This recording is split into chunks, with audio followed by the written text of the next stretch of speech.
The Battle of Midway, June 3rd to June 6th, 1942, was one of the decisive naval battles of history. The engagement was decided entirely by air power, with no surface gun action.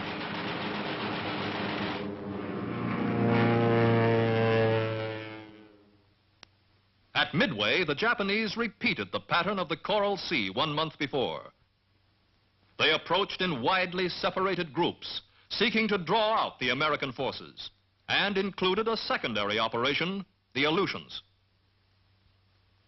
The Doolittle raid on Tokyo of April 18, 1942, strongly influenced Japanese plans.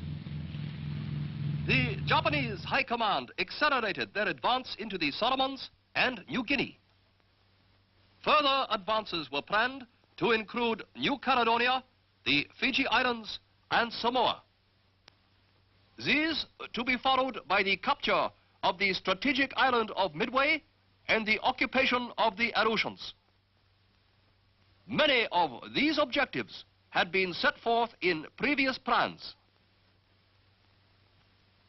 But the Battle of the Coral Sea had checked the Japanese advance southward by sea.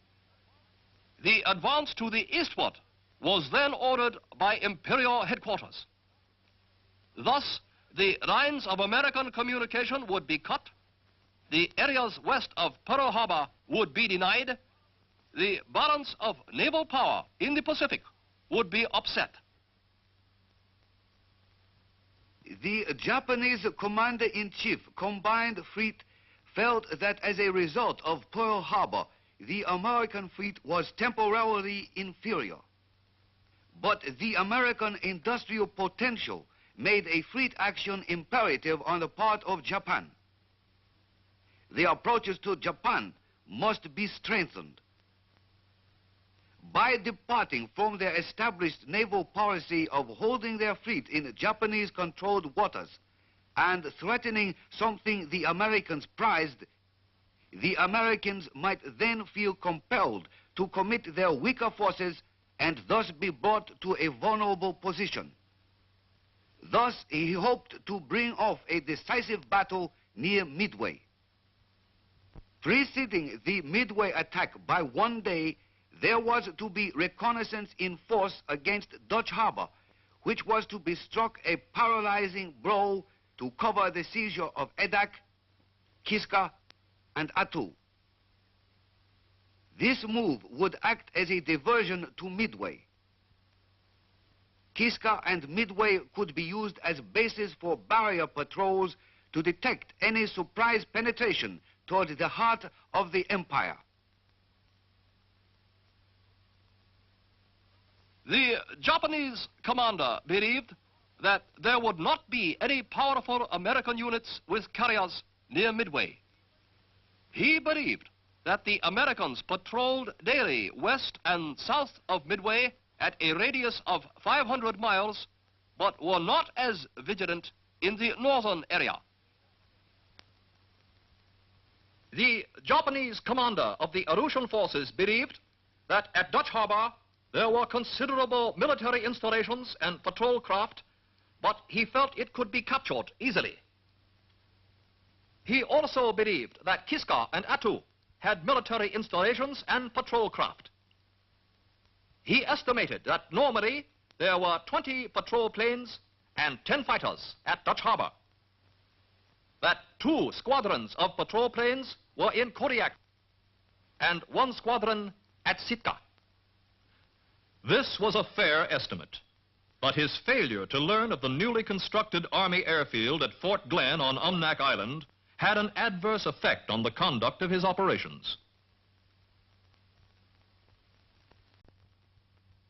All the Japanese fleets, including the naval air fleets, but excepting the China Seas Fleet, were under the command of the Commander-in-Chief Combined Fleet, Admiral Isoroku Yamamoto.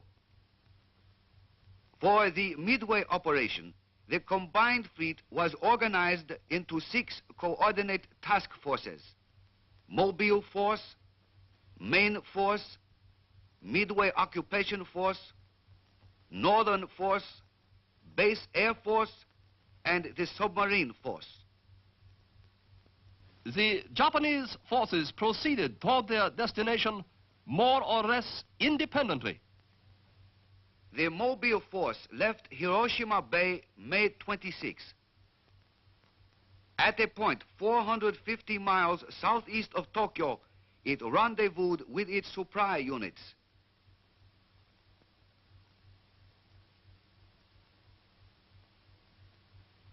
On June 3rd, it was 600 miles northwest of Midway.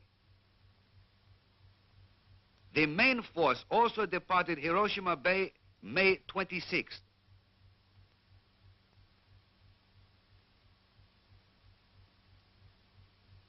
On June 3rd, the main force divided into two groups.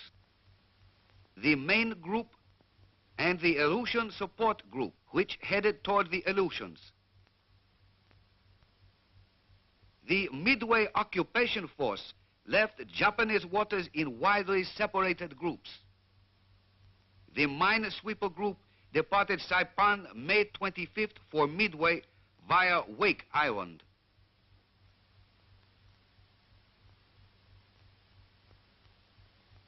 The transport group, the seaplane tender group, and the coast support group left Saipan May 27th and 28th.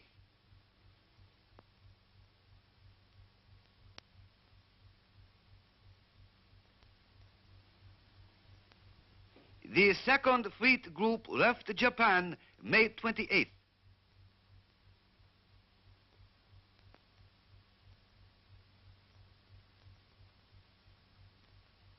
This group took position on the left flank of the transport group, seldom closer than 50 miles.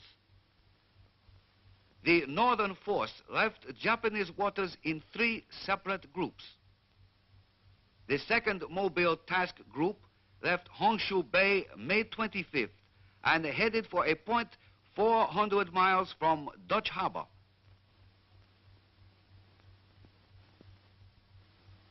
The Kiska Occupation Group left Honshu Bay on May 27th for Paramushiroto and from there departed for Kiska Island on June 1st. The Edak Atu Occupation Group left Honshu Bay on May 28th for the Aleutian waters.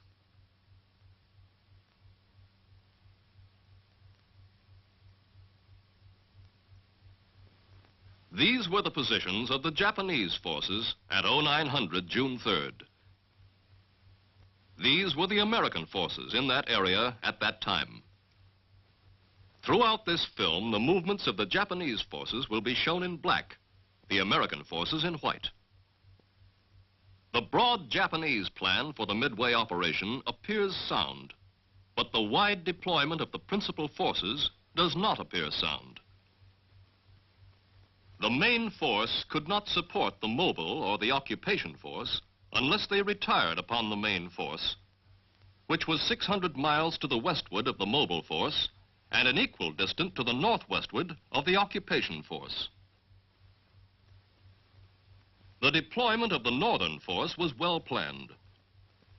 The raid on Dutch Harbor did succeed in furnishing a diversion from Midway.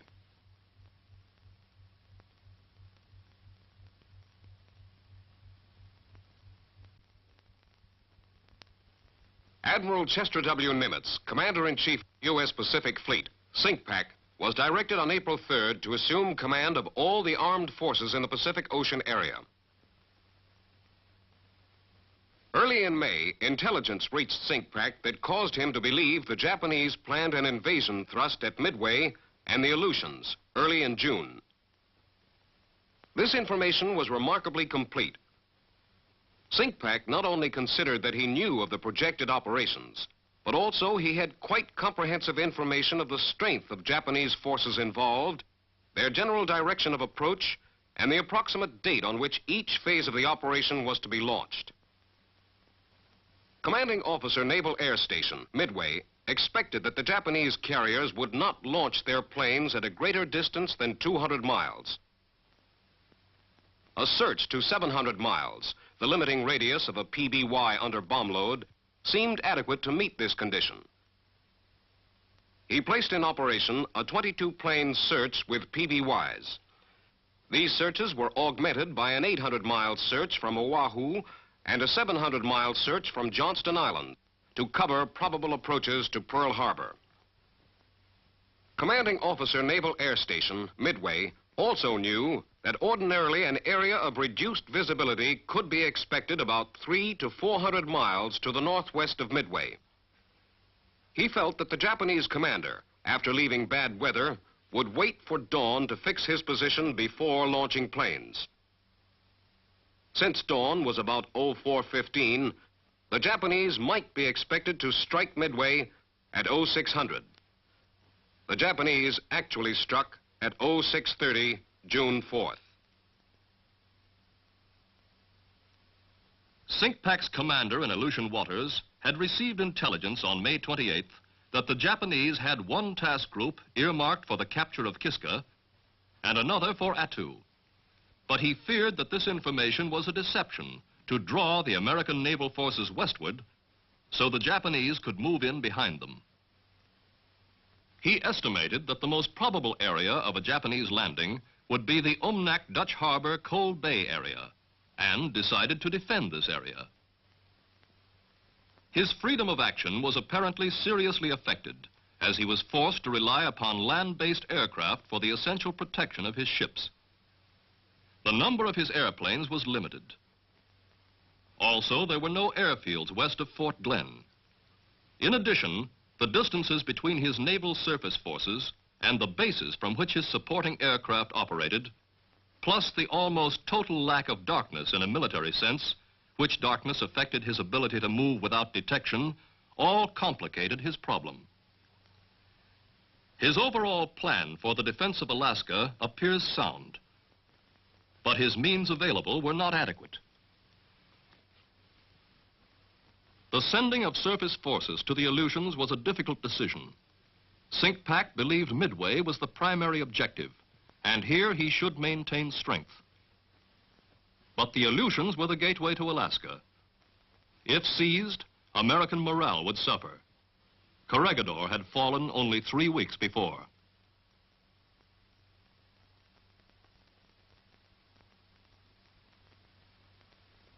On May 12th, Commander-in-Chief U.S. Fleet, Cummins, and Chief of Staff, U.S. Army, informed all subordinates that area boundaries should in no way restrict operations aiding the common cause. This avoided the boundary restraint of the Coral Sea action. On May 14th, a state of fleet-opposed invasion in the Hawaiian coastal and sea frontiers was declared. The principal responsibility to oppose the invasion was given to the Navy, with unity of command in CINCPAC. On May 21st, Cummins declared a prospective state of fleet-opposed invasion in the Aleutians.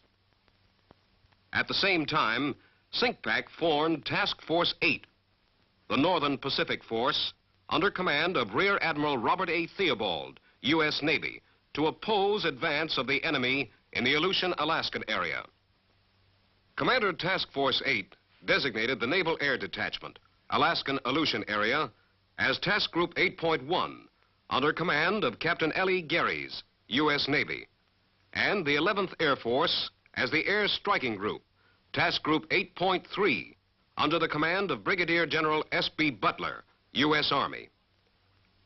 This was not in accordance with the Joint Chiefs of Staff directive that, in order to obtain unified air operations, Commander Alaskan Army Air was to command all Army and Navy air groups in Alaska.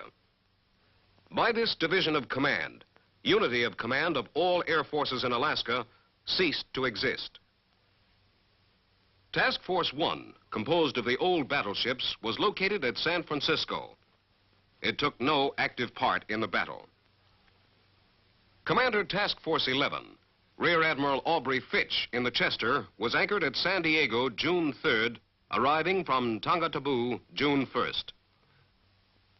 Task Group 11.1, the carrier Saratoga, the cruiser San Diego, and 4 destroyers were en route toward Pearl Harbor, commanded by Captain D.C. Ramsey, U.S. Navy, in the carrier Saratoga. Task Force 7, the submarine force, was divided into Task Group 7.1, the Midway patrol of 12 submarines. Task Group 7.2, the support patrol of 3 submarines. Task Group 7.3, the Oahu patrol of 4 submarines. Commander Task Force 7 was Rear Admiral Robert H. English, U.S. Navy. He stationed his submarines as indicated because SINCPAC's intelligence pointed to a Japanese attack through the northwest quadrant. Task Force 16, under the command of Rear Admiral Raymond A. Spruance, had been recently recalled to Pearl Harbor from the South Pacific area. Task Force 17, under the command of Rear Admiral Frank Jack Fletcher, with the carrier Yorktown damaged in the Battle of the Coral Sea, arrived in Pearl Harbor May 27th. The rapidity of emergency repairs allowed Task Force 17 to sortie 3 days later. Task Force 16 sortied from Pearl Harbor May 28th. Task Force 17 sortied May 30th. Task Force 17 rendezvoused with Task Force 16 June 2nd. On June 3rd, they were 320 miles from Midway.